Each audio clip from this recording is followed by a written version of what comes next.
V8 Passion, le seul magazine québécois sur les autos américaines classiques et modifiées, est fier de vous présenter Passion Auto Rétro.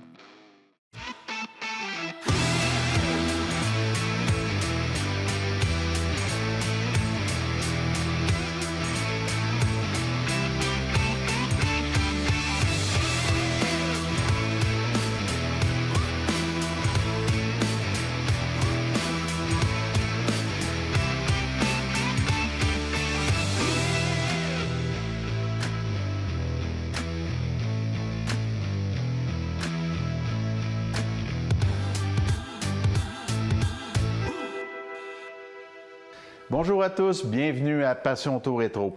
Cette semaine, on vous présente une voiture qui porte le surnom de bébé Cadillac. Donc, sans perdre un instant, je vous présente une Chevrolet 1932 et je vous la fais découvrir avec M. Lamotte.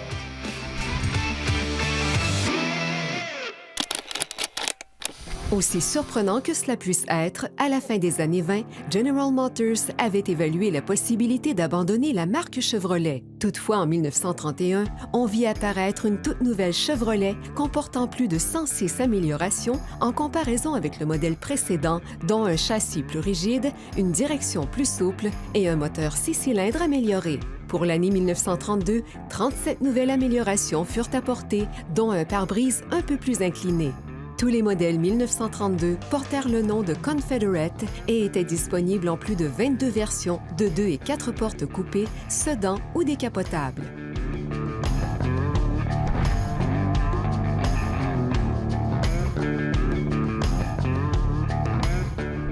Monsieur Lamotte, vous êtes propriétaire d'une Chevrolet 1932. C'est un petit bijou, on va le dire, côté design, pour l'époque. Vous êtes une personne qui est passionnée de voitures depuis toujours? Depuis l'âge de 20 ans. La première voiture significative pour vous, c'est une Grand Page. Dans quel contexte vous avez vécu ça? Mon grand-père avait une Grand Page 31, on parle en 51, j'avais 5 ans. Là. Puis quand il venait chez mon père, on l'embarquait dans le Grand Page, quand il faisait beau, le samedi et le dimanche, on s'en allait à la plage Juno. Pour nous situer à Québec, la plage Juno? Oui, c'est assez d'Augustin. OK. La plage Juno, à ce temps, c'est un terrain de camping, mais ça porte le même nom. Fait que tout de suite, là, embarquant dans sa voiture-là, c'était une voiture qui avait 20 ans, et le petit wood comme ça, en pointu, puis t'es assis dans la centre de la voiture. Ah, moi, regarde. Puis ça a commencé là. Puis déjà là, elle se démarquait beaucoup parce qu'on était dans les voitures carrées des années 50. Ben, on tombait sur un véhicule de ce type-là. De ce type-là, avec l'espace et les ailes, puis... Ben, moi, ça a commencé là.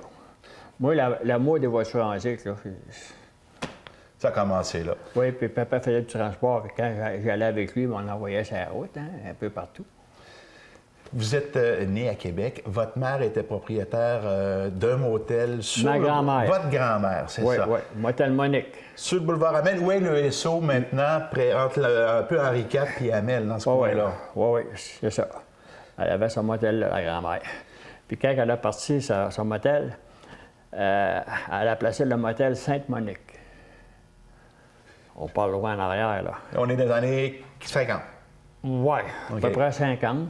Puis le curé était venu la voir au bout de 2-3 mois. Hey, on change d'époque, là. Et j'allais enlever le sein. En avant du motel? Oui, ça va être motel Monique. Puis est-ce qu'elle a fait ce que le curé Ben oui, elle n'a n'avait pas le choix. Elle n'avait pas le choix, c'était le même dans le temps. Ça donne une idée du pouvoir de l'Église sur l'ensemble. Oui, beaucoup de pouvoir chez l'Église, puis tout ça, là, puis, bien, c'était cette époque-là, hein. C'était toute une époque, à part ça. Oui. Maintenant, la première voiture antique que vous avez fait l'acquisition, c'est quel genre de voiture vous avez acheté en premier?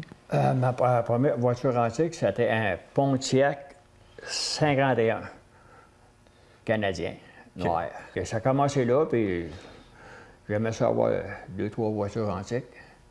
Fait qu'après un certain temps, là, j'en vendais un, j'en achetais un autre. Parce que moi, c'était pareil avec les voitures neuves.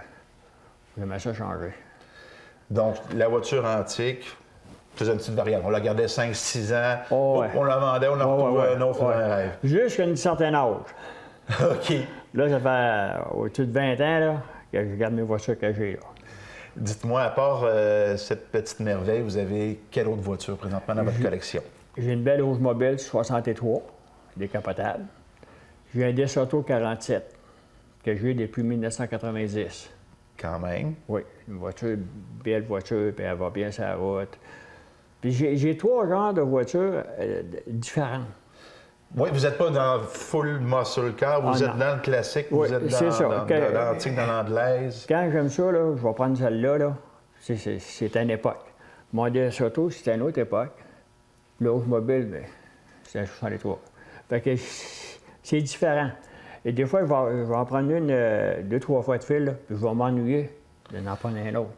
Pour changer, tu sais, la conduite de ça, puis ainsi de suite. L'avantage de ça, c'est qu'on change d'époque et de feeling de conduite complètement. Qu'on prenne une petite anglaise. Oui, feeling complètement. À une Chevrolet 32, on est dans 2 mondes totalement différents. Puis le Chevrolet 32, c'est une voiture, ça va bien. Puis c'est pas croyable, une voiture de cet âge-là, là, ça porte bien sur la route, tout. Puis, regarde, c'est plaisant à conduire. C'est un thrill de conduire. Un thrill de conduire ça. Ah, il y a un thrill. C'est sûr qu'on ne fait pas du 160 km/h, mais à 50 000 à l'heure, c'est très plaisant à conduire. Oui, puis je peux aller partout avec, là.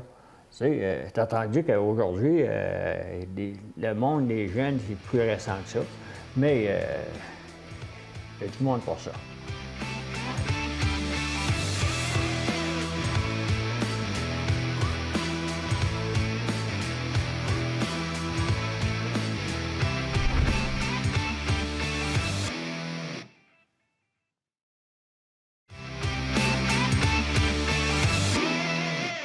Salut Marc. Salut Eric, comment ça va? Ça va bien, toi? Good. Cette semaine, on va parler d'additifs, et pour les huiles et pour l'essence. Oui. Des additifs Hypertech. Et on va commencer avec un additif qui est pour l'huile à moteur, qui renforce les propriétés d'une huile qui est plus standard. Exactement. Alors, tous nos additifs pour huile sont basés sur le même principe. On renforce les propriétés des huiles et on vient donner certaines propriétés qui vont, par exemple, dans le cas du GET, au niveau, on parle d'auto classique, hot rod, muscle cars. Ça, mis dans 5 litres d'huile, ça va augmenter le zinc de 1000 ppm. Pour les gens qui ne connaissent pas ça, le zinc, c'est un produit qui a une propriété anti-friction. Exactement. C'est ce qu'on a dans notre gamme d'huile moteur Muscle Car and Hot Rod. Alors, c'est ce qui est nécessaire pour les véhicules classiques, les muscle cars, les hot rods, qui ont des lifters solides, etc. Là. Puis ça prend absolument ça. Aujourd'hui, le taux de zinc des huiles moteurs est beaucoup trop bas. Ça se situe au niveau de 900 ppm. Nos huiles hot rods sont à 2200. Avec le GET, on est capable d'augmenter dans 5 litres d'huile de 1000 ppm. Alors, on se retrouve là où on veut être pour une huile moteur d'un véhicule classique. Si Donc, on a un peu l'équivalent de ce qu'on avait dans les années 60 avec du zinc dans l'huile. Exactement, exact. Un autre produit très intéressant ici, c'est pour le traitement des transmissions automatiques. Oui. Encore une fois, c'est pour amplifier l'efficacité de l'huile. Exactement. Et ce que ça donne en plus, on a un produit qu'on a là-dedans qui s'appelle le Seal Conditioner, reconditionneur de joint d'étanchéité. Alors, ça va prévenir et, jusqu'à un certain point, réparer les fuites, si fuite il y a dans la transmission. Ça va faire aussi que si la transmission glisse, souvent, ça va arrêter de glisser. C'est un produit qui est assez fantastique. Donc, surtout qu'on a un peu d'écoulement, c'est une solution. Oui. Et si notre transmission glisse un petit peu, ça va exactement régler le problème. Et même beaucoup. J'ai déjà vu des choses incroyables avec ce produit-là. Donc, on peut faire quasiment des miracles avec. Quasiment. Saint-Anne-de-Beaupré. Oui. J'ai bien dit quasiment. Ici, on a l'huile pour les engrenages, donc le différentiel arrière. Aussi, j'imagine que c'est un peu le même principe que l'ATT. Exactement. Alors ça va améliorer les propriétés lubrifiantes des huiles à engrenage. Parfait. Et on poursuit avec le LST, qui, lui, est un traitement pour les différentiels autobloquants. Je vois bien autobloquant. Exactement. J'imagine que ça a une fonction pour le rendre efficace s'il y a des problématiques aussi. C'est en plein ça. Ce que ça fait, c'est que on a des huiles, puis nos compétiteurs, tout le monde a des huiles qui ne sont pas faites pour les différentiels autobloquants. C'est l'additif qu'il faut ajouter à l'huile pour faire en sorte que le différentiel autobloquant fonctionne correctement. Donc, il opère bien, qu'il fasse sa vraie fonction. Exactement, qu'il y ait une performance optimale. En terminant, on termine avec l'essence, c'est important, le nettoyage du circuit d'essence. On a un produit ici qui s'appelle FSC, Exact. qui est fait pour ça, exactement pour nettoyer le système. Tout le système d'alimentation en carburant, que ce soit le carburateur, les injecteurs, les différents types d'injecteurs, c'est la toute dernière technologie en termes d'additifs, si vous voulez, au niveau là, des moteurs à injection directe d'essence, moteurs turbo à injection directe. Il y a des problèmes particuliers, des dépôts particuliers avec ces moteurs-là. Donc ça règle, ça enlève les dépôts, ça règle le problème. Si je comprends bien, je peux aller avec une mécanique moderne puis avec un carburateur aussi. Exactement, ça fait tout. Marc, de notre côté, on se revoit plus tard dans l'émission pour découvrir un Chrysler Windsor 61. Un automobile qui m'est très cher. Pour explorer l'excellence, ce volet vous a été présenté par les lubrifiants Hypertech.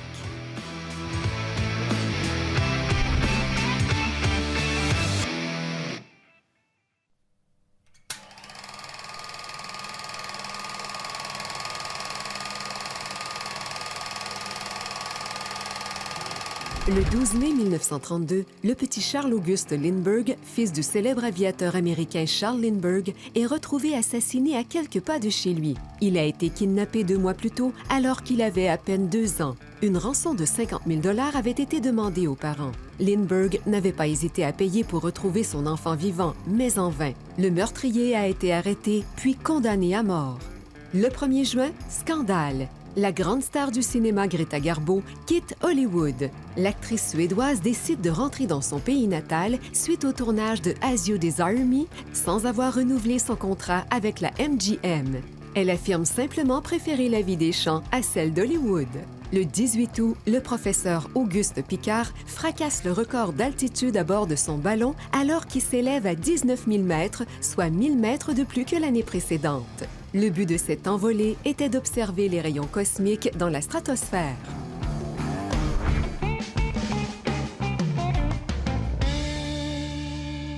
Monsieur Lamotte, le Chevrolet 1932, qu'on surnomme d'ailleurs bébé Cadillac, Oui.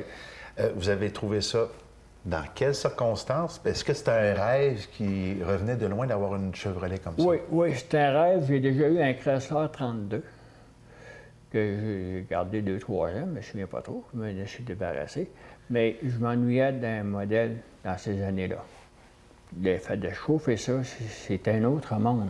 Ça va bien. Puis c'est plaisant. Une petite route de campagne tranquille, 50 000 $, 55 000 $, on se promène. Oui, pas de problème pour ça. Vous l'avez trouvé où? Beaucoup de recherches? C'était difficile? Non, ça, j'ai pas trouvé ça. C'est une vente en encan d'International Lévis, mais Jean-Guy Sylvain, qui avait acheté sa voiture dans une vente en encan à Toronto. Puis ça faisait 3 ans qu'il avait tout ça. Puis moi, quand je l'ai vu, sa voiture-là, j'ai tombé en amour. Hein. Il y a eu un coup de foudre. Coup de foudre. Fait que là, quand elle a passé en encan, j'ai décidé de l'acheter. Fait que c'était un plaisir pour moi, là, un cadeau. Un cadeau de la vie. Un cadeau de la vie. La voiture comme telle, Oui. okay? Le design, on l'appelle Baby Cadillac. Oui, Pour quelle raison? Bébé Cadillac. J'allais prendre un Cadillac 32, avec l'espace et les ailes de même, tout. C'est pareil. Pareil, les formes, tout est pareil, excepté le Cadillac est beaucoup plus gros. OK.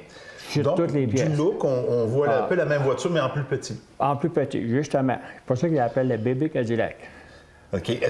Oui, excusez-moi. Puis en 1932, le Chevrolet, que ce soit un 4 portes, un 2 portes, un roadster, un coach, c'est celle qui se vendait le plus cher dans le Chevrolet. Elle se vendait 675 $ neuf.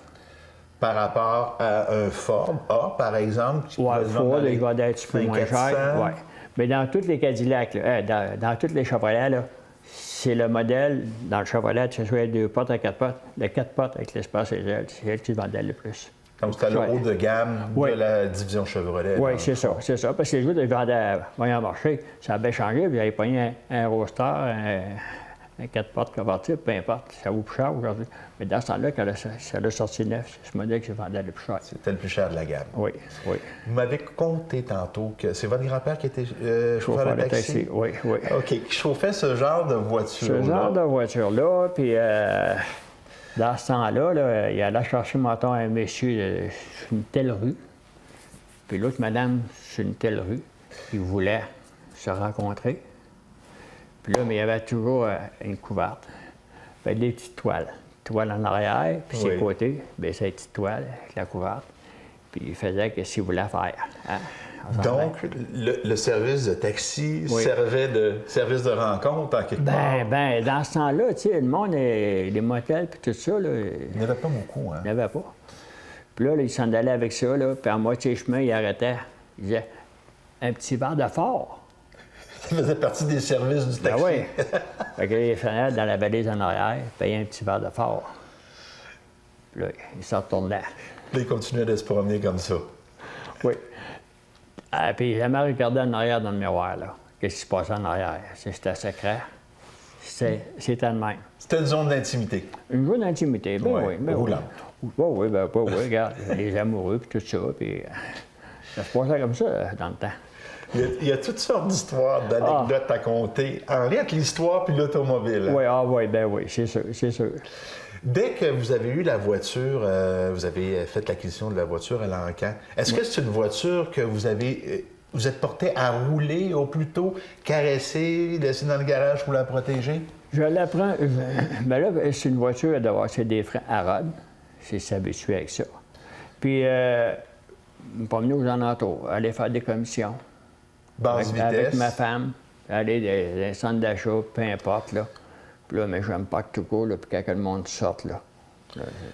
Là, c'est la folie furieuse. Un amoncellement de gens qui viennent voir la voiture. J'aime ça, la conduire aux alentours, là. Ben, ça fait 2 ans. Ma première année, j'ai pas été trop loin, mais cette année, je suis allé plus loin. On a grandi le cercle. On a grandi le cercle.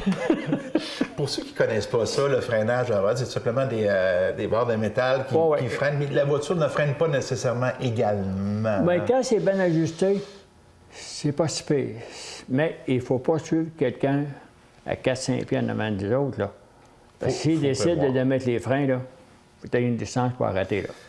Mais ça va très bien. Puis, c'est fort au point de vue pour monter des côtes.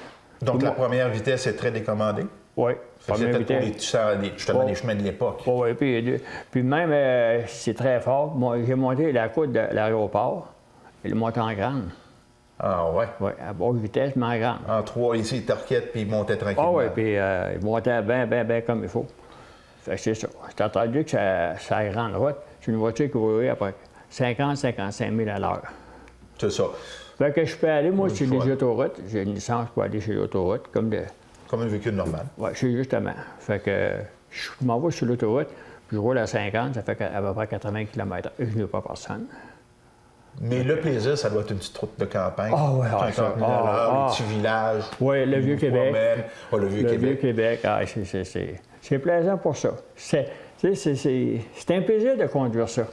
Vraiment un plaisir. Ben, moi, c'est ça. C'est ma voiture, puis je suis très heureux.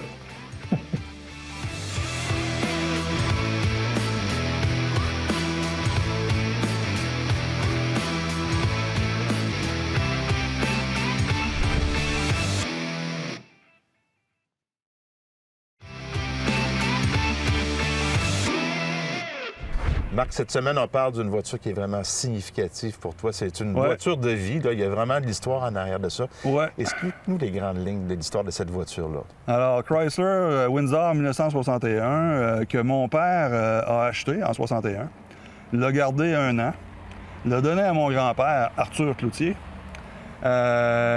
qui, et moi, à l'âge de 7 ans, lorsque je m'amusais avec mon frère Roger, qu'on était dans la valise, en train puis mon grand-père avait le cric, puis nous montait, puis nous descendait, puis qu'on disait « Recommence, grand-papa ». Puis on faisait ça une demi-journée. J'y avais demandé à un moment donné, « Grand-papa, tu vas me la donner, ton auto? » À 7 ans, ça? À 7 ans. OK. Il m'avait dit « Oui, Marc, je vais te la donner. » Est-ce qu'il a respecté sa parole? Il a respecté sa parole. À 15 ans, j'ai eu l'automobile. Elle avait sorti Univers. Et on l'a fait peinturer. Et après ça, moi, à 16 ans, ça a été ma première automobile. OK. À 16 ans, on est en quelle année? Parce que c'est une voiture qui, quand même, qui se démarque. Ben, moi, c'est assez simple. On est en 76. 76. Ouais. Donc, la voiture, elle se démarque du lot en 76. Ouais. C'est une voiture qu'on remarque. C'est une voiture qu'on remarque. Et évidemment, ben, quand on me voyait passer, parce que je vais vite un petit peu, je suis reconnu pour ça. T'allais vite un petit peu, tu veux dire? Oui. C'est ça. J'allais. Oui, évidemment, on fait plus ça aujourd'hui, là. On fait plus ça. On est sage maintenant, là. Après ça, il y a un entreposage, je pense. Hein? Oui, c'est ça. Alors, je m'en suis servi pendant un bout de temps, évidemment. On serrait l'hiver. Et puis, l'auto était à la ferme chez nous. Et puis, j'ai arrêté de m'en servir. C'est là qu'après un bout de temps, mon père est venu me voir et dit « Marc, là, c'est assez. Faut débarrasser la place. Là, tu t'en sers où tu la vends. Ouais. » Écoutant mon paternel, comme toujours, j'ai vendu ça à mon ami Robert Frenette, qui nous accueille aujourd'hui. Et je le remercie beaucoup. Et il a fait le chef-d'œuvre qu'on voit là en arrière de nous autres. Une restauration il a mis complète. une restauration, plus de 2000 heures, je Ouais. crois, là-dessus. Et quand je vois cette auto-là, moi, les larmes me viennent aux yeux, tant que ça a de la signification pour moi. As-tu un petit regret aujourd'hui? Ah, ben, je peux vous dire quelque chose. L'auto est encore à mon nom. Les échanges sont pas faits encore. C'est trop bon. Ça fait juste 15 ans. Mais on a confiance en l'un et l'autre. Merci beaucoup, Marc. Ça me fait plaisir. Pour explorer l'excellence, ce volet vous a été présenté par les lubrifiants Hypertech.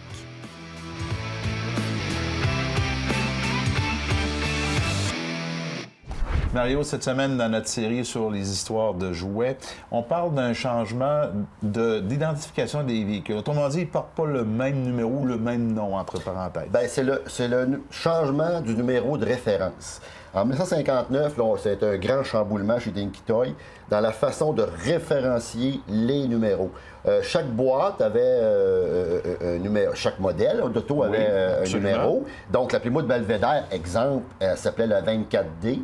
Ben, elle va passer au numéro 523, tout simplement. OK, on oublie le reste des détails, des lettres, puis c'est des chiffres. C'est des chiffres maintenant. Pourquoi? On ne le sait pas, mais c'est un chamboulement. Alors, on peut comprendre que dans l'usine, ça devait être un peu compliqué au début pour les employés pour se retrouver, parce que c'est habitué là, d'avoir la 24D sur la Belvedere. Mais bref, ça ressemblait un peu à ça. Au début des années 60, Mécano, ils fabriquent aussi sur licence multiple. Il fait des jeux, il fait d'autres affaires. Ils ont même fait des patins roulettes un bout de temps. Ah ouais? Ouais, mais ça n'a pas duré bien longtemps. C'est une expérience. C'est une expérience, comme on pourrait dire. Pour faire réagir les clients de Dinky Toy aussi, en 61, ils ont lancé un concours. C'est fort intéressant. C'était pour le rouleau compresseur qu'on appelait le Richier. Ouais. Fait qu'ils ont dit, imaginez une scène de construction, puis pour les travaux publics, le mettre en situation, tu sais, un peu.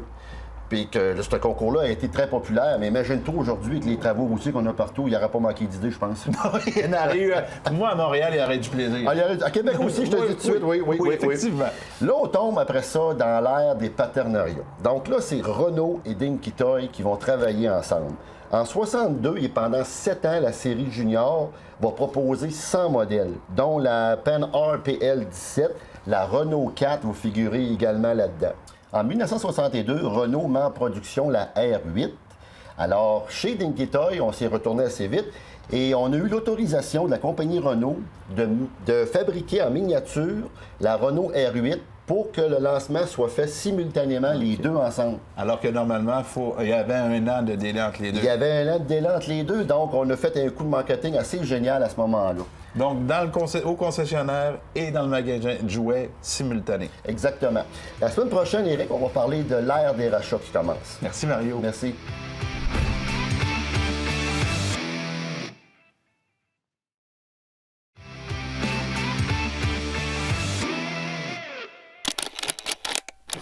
Pour l'année 1932, le moteur 6 cylindres de 194 pouces cubes développait désormais 60 chevaux et la transmission était manuelle à 3 vitesses avec une position neutre, communément appelée « freewheeling » lorsqu'on relâchait l'accélérateur.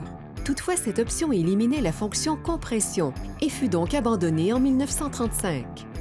Avec la sortie des Ford à moteur V8 et dans le but de compétitionner davantage, les prix de la Chevrolet baissèrent de 2 à 6 % pour s'échelonner de 445 $ à 640 $. La production s'établit à environ 320 000 unités, en baisse de près de 50 % en regard du millésime 1931. M. Lamotte m'avait dit tantôt, lorsqu'on préparait l'entrevue, vous aviez eu la piqûre très jeune. Oui. Cette maladie-là passe pas. Hein? Vous Non. êtes encore pris Non. avec. Oh, oui, ça On passe n'a pas pas. le choix. Non. Tellement que vous allez encore aujourd'hui dans les encans. Vous arrivez de Hershey. Oui, oui. Un voyage que vous avez fait avec des amis, Oui. des amis qui sont dans le cercle de l'automobile antique. Oui. Parlez-moi un petit peu de ce voyage-là rapidement. Très beau voyage. Et encore là, parti le lundi, il pleuvait tout le long. Maintenant, arrivant là-bas, là, il a fait beau. Puis quand tu rentres, c'est épouvantable de voir les voitures là. Puis les vendeurs sur le terrain, puis qui concernent toute l'automobile, puis ainsi de suite. Combien peut y avoir de voitures en général à Hershey pendant? Je ne peux pas vous dire. C'est infini? C'est infini. Puis le samedi, c'est le concours d'élégance. Fait que là, il y a des voitures là, c'est pas possible. C'est de toute beauté. Puis quand vous en avez toutes 2h30, là, ils font une parade. Ils sortent un en arrière de l'autre, là. Puis là, on est assis chez des estrades ou des chaises. On va passer toutes les voitures, c'est de toute beauté. Ça, c'est quelqu'un qui va à Hershey, il faut qu'il voie le show le samedi. Absolument, c'est ce qui est le plus beau. Donc, c'est une expérience à vivre pour n'importe qui aime l'automobile. Très belle expérience. Puis surtout avec... il y avait un marché aux puces à l'hôtel de Hershey. Il y avait 400 voitures. Eh mon Dieu. Puis le cinéma du 398.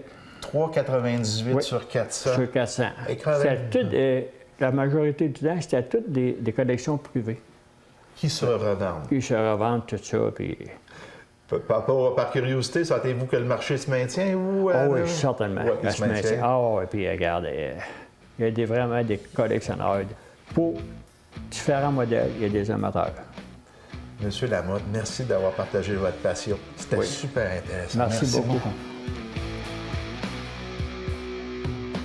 Eh bien, c'était Éric Fortier. J'espère que vous avez apprécié. Au nom de toute notre équipe, je vous souhaite une bonne semaine. Je vous donne rendez-vous la semaine prochaine pour une autre émission Passion Tour Rétro.